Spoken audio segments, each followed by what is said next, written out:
हरे कृष्णा। अध्याय 5वां, श्लोक नंबर 10। ब्रह्मणि अधया कर्मणि संगं त्यक्त्वा करोति यः लिप्यते न स पापेन पद्मपत्रम् इवंबसा। इसका अर्थ, जो व्यक्ति कर्म फलों को परमेश्वर को समर्पित करके आसक्ति रहित होकर अपना कर्म करता है, वह पाप कर्मों से उसी प्रकार अप्रभावित रहता है जिस प्रकार कमल पत्र जल से अस्पर्श रहता है। इसका तात्पर्य, यहाँ पर ब्रह्मणि का अर्थ कृष्ण भावनामृत में है। यह भौतिक जगत प्रकृति के 3 गुणों की समग्र अभिव्यक्ति है जिसे प्रधान की संज्ञा दी जाती है। वेद मंत्र सर्वम एतद् ब्रह्म मंडूक्य उपनिषद 2। तस्माद् एतद् ब्रह्म नाम रूपम अन्नम च जायते। मंडूका उपनिषद 1.2.10 तथा भगवद गीता में 14th अध्याय के 3 श्लोक में मम योनिर्महद् ब्रह्मा से प्रकट है कि जगत की प्रत्येक वस्तु ब्रह्म की अभिव्यक्ति है और यद्यपि कार्य भिन्न भिन्न रूप में प्रकट होते हैं किंतु तो भी वे कारण से अभिन्न है। ईशोपनिषद में कहा गया है कि सारी वस्तुएं परब्रह्म या कृष्ण से संबंधित है, अतएव वे केवल उन्हीं के हैं।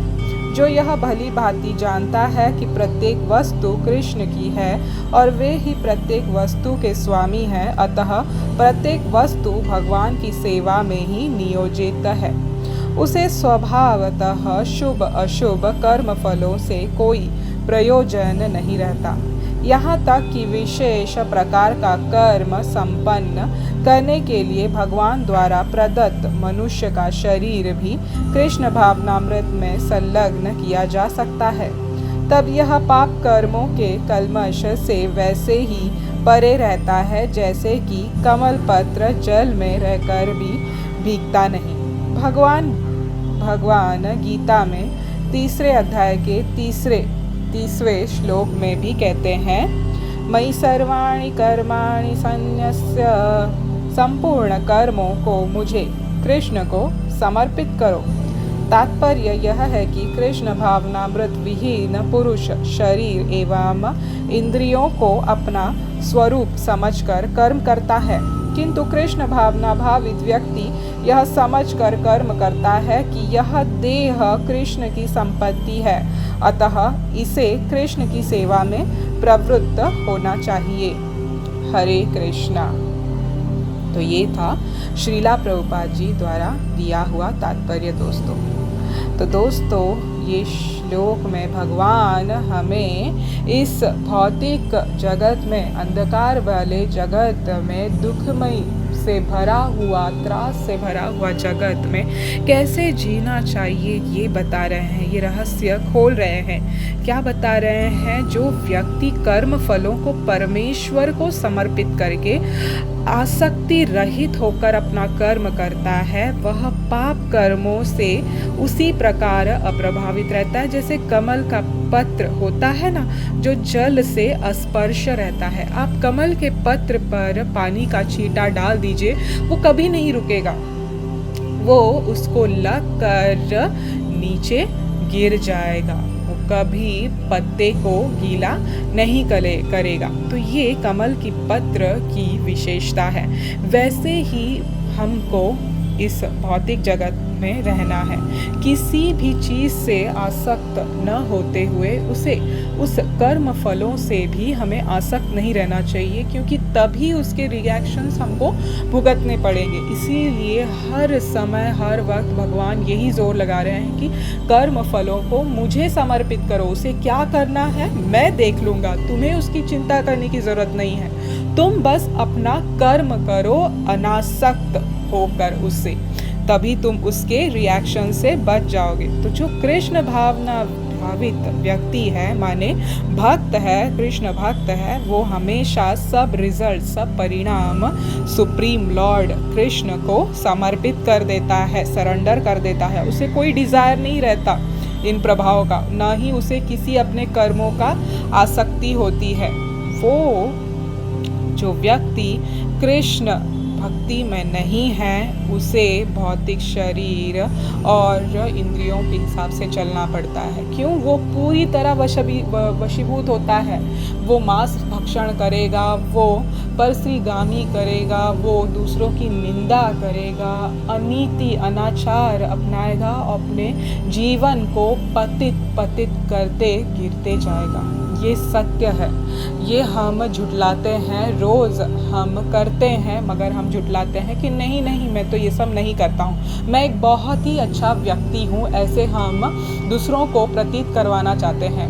मगर कभी हमने अंदर से अपने आप को झांक के देखा है कि हम कहाँ गलत हो रहे हैं? क्यों हम इतने खुश होने की कोशिश में और दूसरों को दिखाने की कोशिश में खुद अंदर से कितने घुट रहे हैं, कितने जल रहे हैं? संत महात्मा कहते हैं कि ऐसा व्यक्ति कितने भी तेज एसी के रूम में बैठा रहेगा तो भी वो अंदर से जल रहा होगा। अंदर की जो ज्वाला है, इंद्रिय तृप्ति की ज्वाला है, उसे जलाते रहेगी, वो कभी शांत नहीं होगी। वो तभी शांत होगी जब वो व्यक्ति, वो जीव कृष्ण को समर्पित करेगा। इसमें बुरा ही क्या है? आपको अच्छी जीवन मिल रही है, आपको अच्छा सुविधा मिल रहा है, आपको अच्छा खाना मिल रहा है, नाचना गाना, भगवान का कीर्तन करना, भगवान को स्मरण करने से ही इंसान पवित्र हो जाता है, पवित्र भावनाएं आती है और पवित्र चीज़ों का अनुभव होने लगता है। ये सब होने के बावजूद भी इस जन्म में तो वो पवित्रता को पाकर दूसरे जन्म में भी खुश रहता है, बल्कि अनंत कालों तक वो खुश रहता है, क्योंकि वो कृष्ण की उसको संगति मिली है। तो यही है कृष्ण भावना भावित होने का, कि हम सब जो हैं वो सब कृष्ण भावनामृत में कार्य करें अपना, न कि भौतिक संसार में आसक्त होके। अपने शरीर को कृष्ण की प्रॉपर्टी समझे, न कि खुद की प्रॉपर्टी या इसकी प्रॉपर्टी उसकी प्रॉपर्टी। ये भगवान का सब कुछ है, ये सब भगवान को बिलोंग करता है। हमारा कहने जैसा कुछ भी नहीं है, हमारा मन भी हमारा नहीं है काबू में। इसीलिए इस मन, बुद्धि, अहंकार, शरीर, इन इंद्रियों को सब में ऋषिकेश में लगाएंगे तो पूरी तरह से सेवा में उसको भगवान के लगाएंगे, तभी हमारी आत्मा को, माने हमें शांति मिलेगी और हमें सच्चाई का पूर्ण ज्ञात हो जाएगा।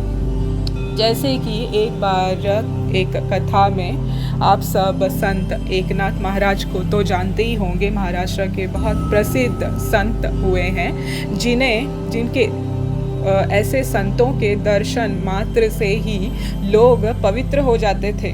दर्शन मात्र से क्या, अब हम बोल रहे हैं, सुन रहे हैं, उनके वचनों से, उनके स्मरण मात्र से, जैसे भगवान की कथाएं सुनने से, उनके नाम के उच्चारण से, सुनने से या बोलने से, श्रवण कीर्तन करने से पवित्रता आ जाती है, पवित्र भगवान नाम लेने से। वैसे ही उनके शुद्ध भक्तों का नाम उच्चारण करने से या उनके स्मरण मात्र से ही सब अनिष्ट दूर हो जाते हैं और हम पवित्रता पाते हैं। वैसे ही है संत एकनाथ महाराज। ये कोई साधारण भक्त नहीं थे, ये शुद्ध भक्त थे भगवान कृष्ण के। तो एक बार क्या हुआ कि संत एकनाथ महाराज त्रिवेणी संगम से रामेश्वरम जा रहे थे, तो कुंडल में उनके त्रिवेणी संगम का पवित्र गंगा जल भरा हुआ था। तो बाकी साधु संतों के साथ वो रामेश्वर दर्शन के लिए रामेश्वर जा रहे थे।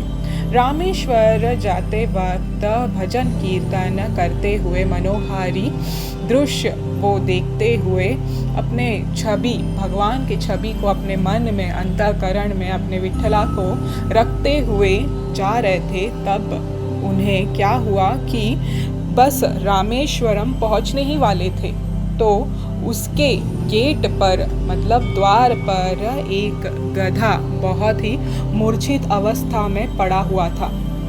बहुत दुख में था, बहुत प्यासा था। उसको देखते ही पता चल रहा था कि अगर इसके मुख में जल पड़ा तो ये जीवित हो जाएगा, ये तृप्त हो जाएगा। तो एकनाथ महाराज ने देखा देखी सब संतों के सामने उस गधे के, तड़पते हुए गधे के मुंह में त्रिवेणी संगम से जो कुंडल में भरे हुए गंगा जल लाए थे वो डाल दिया उस गधे के मुंह में। जैसे ही जल डाल दिया वो गधा जो है वो उठकर खड़ा हो गया, एकदम स्वस्थ हो गया और वो चारा चरने लगा।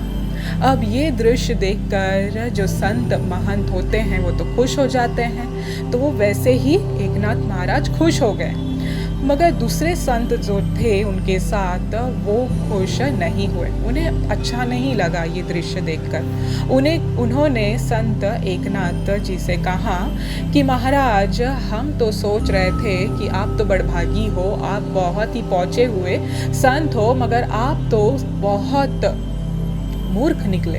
आपने ये क्या कर डाला? आपने एक गधे को गंगा जल पिला दिया त्रिवेणी संगम का, जो रामेश्वर के भगवान के ऊपर जल चढ़ना था और इतना पुण्य प्राप्त करना था जो कि किसी को भाग्य में भी नहीं सोच सकता, ऐसा पुण्य प्राप्त करना था। आप वो जल वहाँ भगवान के ऊपर चढ़ाने के बजाय यहाँ पे गधे को पिला दिया। तो एकनाथ महाराज ने हाथ जोड़ते हुए बहुत प्रसन्नता से, खुशी से उन्हें समझाया संतों को कि महात्माएं देखिए, बात ऐसी है कि ये गधा जो है ये मरने की स्थिति में था। तो हर एक जीवात्मा में, हर एक के शरीर में परमात्मा रूपी वो कृष्ण परब्रह्म रहते हैं। वो अणु रणु तणु हर इस सृष्टि के कोने कोपचे में बसे हुए हैं। तो उस रामेश्वरम में भगवान बैठे हुए, विराजे हुए कृष्ण, और मेरे में और आप में अंदर बैठे हुए परमात्मा, और इस गधे में अंदर बैठे हुए परमात्मा एक ही हैं। तो हर जीवात्मा को हमें मदद करनी चाहिए। तो ये महाराज ने उन्हें समझाया। तो कहने का तात्पर्य ये है दोस्तों कि मैं, आप या गधा या कुत्ता बिल्ली ये भगवान नहीं है, ये तो शरीर है। मगर हम जीवात्माओं के साथ जो अनंत काल से रहते आ रहे हैं, जो किसी भी परिस्थिति में हमें कभी नहीं छोड़ा। हमारे पति छोड़ गए, हमारे मित्र छोड़ गए, हमारे माता पिता छोड़ गए, हमारे बच्चे तक छोड़ गए हमें, मगर ये जो परमात्मा अनंत काल से हम जीवात्माओं के साथ अंदर हृदय में बैठे हैं, इन्होंने कभी हमें नहीं त्यागा। तो कृष्ण कभी अपने भक्तों को हो या कोई भी जीवात्मा को हो, कभी नहीं छोड़ते। तो ये हमें याद रखना चाहिए। इस कथा से यही समझ में आता है, हर एक अणु रणु तणु, जड़ वस्तु हो या चेतन वस्तु हो, कोई भी हो, हर एक वस्तु में भगवान कृष्ण बसे हैं। तो उन सबको हमें आदर करना चाहिए, उनका सम्मान करना चाहिए, उन्हें हानि न पहुंचाते हुए हर एक जीवात्मा की हमें मदद करनी चाहिए। क्यों?